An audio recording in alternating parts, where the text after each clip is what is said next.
उत्तर प्रदेश की सियासत में ओम प्रकाश राजभर मऊ सदर सीट को लेकर जो बयानबाजी कर रहे हैं उससे सियासी तहलका मचना तय है। माना जा रहा है कि अब्बास अंसारी के सजा पर रोक लगे ना लगे, लेकिन उपचुनाव की तैयारी अलग स्तर पर हो चुकी है, जहां पर हाल ही में एक बड़ी सुनवाई होनी थी कोर्ट के समक्ष, लेकिन ये बताया गया कि अब 26 जून तक के लिए सुनवाई चल दी गई है। कहीं ना कहीं इस पर चर्चा हो रही है, लेकिन फिलहाल ओपी राजभर का एक बयान सामने आता है जिसका जिक्र मैं यहाँ पर करना चाहूंगा। पहले उससे आपको स्क्रीन की तरफ लेकर चलता हूँ, जहां पर आप देखेंगे तो ये कहीं ना कहीं हाल ही में कोर्ट में सुनवाई के वक्त ये फैसला लिया गया। 26 जून को जो है जिला एवं सत्र न्यायाधीश कोर्ट नंबर 1 में भाई के साथ जो पेश हुए थे अब्बास अंसारी, अब उनकी अपील पर जो है 26 जून को सुनवाई होगी। लेकिन इस बीच जब इस मामले पर लगातार ओपी राजभर से कई सवालात किए जा रहे हैं, तो देखिए उनका क्या बयान आया। सीएम योगी के गाजीपुर कहीं ना कहीं गाजीपुर दौरे के बाद ओपी राजभर ने अब्बास अंसारी पर बड़ा दावा किया और बीजेपी की टेंशन बढ़ा दी। उनका क्या बयान है पूरा स्पष्ट शब्दों में यहाँ पर आपको बताऊं तो विधायकी खत्म होने के सवाल पर उन्होंने कहा कि यह कोर्ट का मामला है, हम 17 और 22 में लड़े हैं, 27 में भी लड़ेंगे। बता दें कि मुख्यमंत्री योगी आदित्यनाथ की विकास परियोजनाओं की समीक्षा बैठक में भाग लेने गाजीपुर पहुंचे थे। इस दौरान उन्होंने जिले के विकास से जुड़ी कई मांगे मुख्यमंत्री के समक्ष रखने की बात करी थी। तो ये यहाँ पर मामला एक अलग ही नजर आया, लेकिन फिलहाल इस मामले पर अलग अलग तरीके से चर्चा हो रही है कि भाई क्या है क्यों नहीं, इस पर खुलकर कहीं ना कहीं ओपी राजभर सामने आ रहे। तो इससे पहले जब कहीं ना कहीं अब्बास अंसारी पर सजा सुनाई गई थी, तो देखिए ओपी राजभर का क्या बयान आता है। बहुत बड़ा पॉलिटिकल टूल इनका था, यही वाला विधायक मऊ से अब्बास अंसारी को हेड स्पीच के मामले में कुछ धाराओं में 2 साल की सजा सुनाई गई है और कुछ उसमें उनको फाइन भी लगाया गया है। भाजपा का इसके ऊपर क्या स्टैंड है? देखिए, कोर्ट का फैसला है, हम उसको स्वीकार करते हैं और उस फैसले को अधिकार है कि हम हाई कोर्ट जाएंगे, चुनौती देंगे और न्याय निश्चित है कि हाई कोर्ट से हमको न्याय मिलेगा। तो क्या पार्टी जाएगी या अब्बास अंसारी खुद? पार्टी खुद जाएगी। अब्बास अंसारी जाएं तब भी पार्टी है, हम जाएं तब भी पार्टी हैं। नहीं तो वो उनका रसूख और उनकी तमाम चीजें, तो क्या लगता है इस उसमें उनके साथ खड़े रहना या उनके लिए अपील करना? एज ए विधायक की हैसियत से हम उनके साथ खड़े हैं। तो क्या इसको लेके आप लोगों ने अभी लीगल सेल से अपनी बात कर ली है? क्या कब तक ये आप लोग इस फैसले को चैलेंज कर सकते हैं कि अब तो 1 महीने तक हाई कोर्ट बंद है और बातचीत चल रही है, कार्रवाई के लिए कागज पत्र तैयार हो रहे हैं। अच्छा, इस दरमियान एक और जो टेक्निकल चीज है कि 2 साल या 2 साल से ज्यादा की सजा में सदस्यता पे एक संकट मंडराने लगता है, तो उस सिलसिले में क्या कहेंगे? हाईकोर्ट में छुट्टी है और अगर ऐसा कुछ, तो इसके लिए क्या विधानसभा अध्यक्ष से बात करेंगे या क्या कुछ?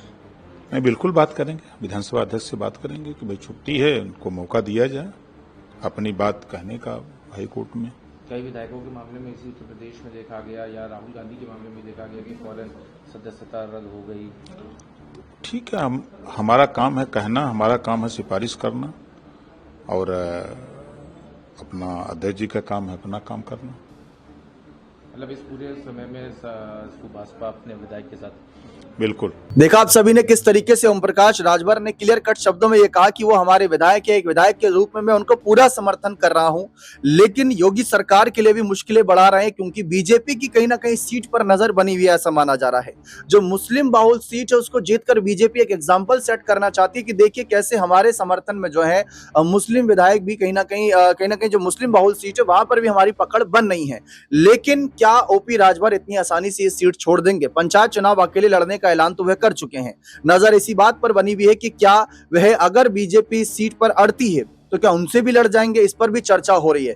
फिलहाल इस सीट पर मजबूती किसकी है, ये हमने जब सवाल पूछा अमन सर से, तो देखिए उनका क्या जवाब आता है। मऊ सदर सीट पर उपचुनाव की तैयारी शुरू कर दी गई है। राजभर, अखिलेश और मायावती संग बीजेपी भी तैयारी कर रही है, लेकिन किसका पलड़ा भारी दिख सकता है? देखिए बिल्कुल, और मऊ सदर की जो सीट है इसके ऊपर हम देखें तो यहाँ नजर आता है कि अंसारी परिवार का जो दबदबा है बीते 25-30 साल से दिखाई पड़ता है, लेकिन अब यहाँ पर अब्बास अंसारी के बाद क्या अब अंसारी परिवार से ही कोई चेहरा निकलकर सामने आएगा? क्या अंसारी परिवार निर्दलीय चुनाव लड़ेगा? क्या क्या अंसारी परिवार सपा में शामिल हो जाएगा? ये तमाम ऐसे सवाल हैं जो बनते हुए दिखाई पड़ रहे हैं। लेकिन उससे बड़ी बात कि ओपी राजभर की पार्टी की ये सीट थी, अगर ओपी राजभर यहाँ से चुनाव में जाते हैं तो क्या बीजेपी उनको सपोर्ट करेगी? और अगर बीजेपी ओपी राजभर से कहती है कि भाई आप अपना प्रत्याशी ना उतारिए, हम यहाँ से अपना प्रत्याशी उतारेंगे, तो क्या ओपी राजभर बीजेपी को सपोर्ट करते हुए नजर आएंगे? ये कई दिलचस्प ऐसे आंकड़े हैं जो आने वाले दिनों में मऊ सदर सीट के ऊपर बनते हुए दिखाई पड़े हैं, क्योंकि मऊ सदर की जो सीट है ये कह सकते हैं अंसारी परिवार के लिए 25-30 साल से लगातार मजबूत रही है। चाहे किसी भी पार्टी चुनाव लड़े या किसी भी दल के साथ में जाए, लेकिन जीत अंसारी परिवार के सदस्य की मानी जाती है। ऐसे में यही कहा जा रहा है कि अगर अंसारी परिवार का कोई भी व्यक्ति, यानी उमर अंसारी की बात हो रही है, नुसरत अंसारी की बात हो रही है, अगर ये लोग चुनावी मैदान में उतरते हैं तो जीत इनकी पक्की मानी जाएगी। लेकिन फिर वही महत्वपूर्ण सवाल बन जाएगा कि क्या ओपी राजभर ही ऐसा करते हुए नजर आएंगे, या यहाँ से जो नुसरत हैं या जो उमर अंसारी हैं वो सपा का दामन थामकर उनकी तरफ से चुनाव लड़ते हुए दिखाई पड़ेंगे। क्योंकि जो स्पीच अब्बास अंसारी ने दी थी दीपक, वो स्पीच उन्होंने अखिलेश यादव को लेकर दी थी कि भैया, जिसे मैंने कहा है कि जब तक यहाँ पर जो है सरकार बनती है उसके बाद 6 महीने तक यहाँ पर कोई अदला बदली नहीं होनी चाहिए, सारे अधिकारी यहीं पर रहने चाहिए, पहले हिसाब किताब हो गया। नहीं, उन्होंने इसमें ओपी राजभर का नाम नहीं लिया बल्कि सपा प्रमुख अखिलेश यादव का नाम लिया था। इससे ये समझ में आता है कि हो सकता है जो झुकाव है वो अखिलेश यादव की तरफ, और जब चुनाव की यहाँ पर कहीं ना कहीं शुरुआत होगी उस समय ये भी हो सकता है कि उमर अंसारी सपा के टिकट पर यहाँ से चुनाव लड़ते हुए दिखाई पड़े। बहुत बहुत शुक्रिया। देखा आप सभी ने किस तरीके से क्लियर कट शब्दों में कहा कि इस सीट पर सपा, बसपा या सुभाषपा, बीजेपी किसी की उतनी मजबूती नहीं, बल्कि अंसारी परिवार का जो एक फैक्टर रहा है वो बहुत ज्यादा प्रभाव डालता है। अब इस मामले पर देखिए, अंसारी परिवार का जब जिक्र हो रहा है तो अंसारी परिवार के सदस्यों से जब पूछा जाता है तो उनका क्या जवाब आता है वो हैरान करने वाला है। क्योंकि उमर अंसारी कुछ बोल नहीं रहे, कानूनी मामला है, अब्बास भी कुछ नहीं बोल रहे, लेकिन अफजाल अंसारी जो एक सांसद है वो तो बयानबाजी कर सकते हैं। जब 31 मई को फैसला सुनाया गया था तो देखिए अफजाल अंसारी ने इस मामले पर क्या कहा था, उनका बयान आप सभी को हैरान कर देगा। सुनिए आप उनका बयान। आपके भतीजे अब्बास अंसारी का आज मऊ में केस था। हम अभी निकल रहे हैं, हमें जानकारी नहीं है। मैं बैठता हूँ, जानकारी इकट्ठा करता हूँ, उसके बाद कुछ कहने की स्थिति में होगा। आप जो कहोगे सुन लूंगा, हमारा रिएक्शन चाहोगे, जब तक मैं जानकारी न कर लूं हम अपना रिएक्शन नहीं दे सकते। क्या मामला था सर? अब आप कह रहे हो, मैं तो कह रहा हूँ, आपके मुंह से सुन रहा हूँ। रिएक्शन मैं तब दूंगा जब मैं मालूम तो कर सकूं क्या मामला था और क्या हुआ। में आया कि गिल्टी होल्ड हुई है, गिल्टी होल्ड हुई है सीजीएम कोर्ट मऊ।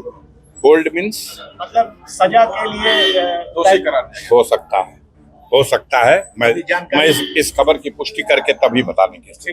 धन्यवाद। देखा आप सभी ने किस तरीके से क्लियर कट शब्दों में कहा कि मुझे इस मामले पर ज्यादा जानकारी है ही नहीं, जब जानकारी होगी तो मैं आप सभी के बीच बात रखूंगा। और उसके बाद उन्होंने बात रखी भी थी 4 जून को, जब लोकसभा चुनाव के नतीजों को पूरा 1 साल हुआ था, तो उन्होंने अपनी गाजीपुर सीट से जो जीते थे उसका जश्न मनाते हुए अब्बास अंसारी के समर्थन में ये बात रखी थी कि देखिए जो भी कानूनी लड़ाई है वो हम अंतिम सांस तक लड़ेंगे। तो कहीं ना कहीं ये मामला बहुत पेचीदा बन चुका है। फिलहाल इस पर जब अखिलेश यादव से सवाल होता है कि सपा विधायकों की सदस्यता जारी है, तो अखिलेश यादव का बयान आप सभी को और हैरान करेगा। सुनिए उनका बयान। अब्बास अंसारी की सदस्यता जानबूझ करके ली है, सरकार ने जानबूझ करके ली है।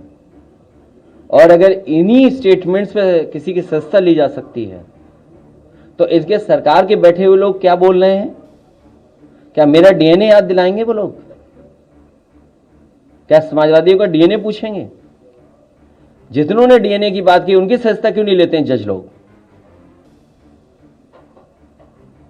जो लोग डीएनए पूछ रहे हैं उनकी सदस्यता क्यों नहीं जा रही है? मुझे तो लगता है कि फैसला भी जाति के आधार पर हो रहा है। अखिलेश यादव ने स्पष्ट शब्दों में कहा कि सपा नेताओं को ही टारगेट किया जा रहा है और हाल ही में कुछ और बड़े मुद्दों पर अखिलेश यादव योगी सरकार के खिलाफ मोर्चा खोले हुए हैं। लेकिन फिलहाल कुल मिलाकर अब बात यही बनती है कि अब अगला कदम किसका क्या रहेगा, क्योंकि सब अलग अलग तरीके से तौर तरीकों से लड़ाई लड़ रहे हैं। कोई कानूनी लड़ाई लड़ रहा है तो कहीं ना कहीं जुबानी जंग से अपनी बात में आगे रखना चाहता है खुद को। लेकिन फिलहाल जीत किसकी होगी ये देखना दिलचस्प रहेगा। बने रहे चैनल के साथ। बहुत बहुत शुक्रिया।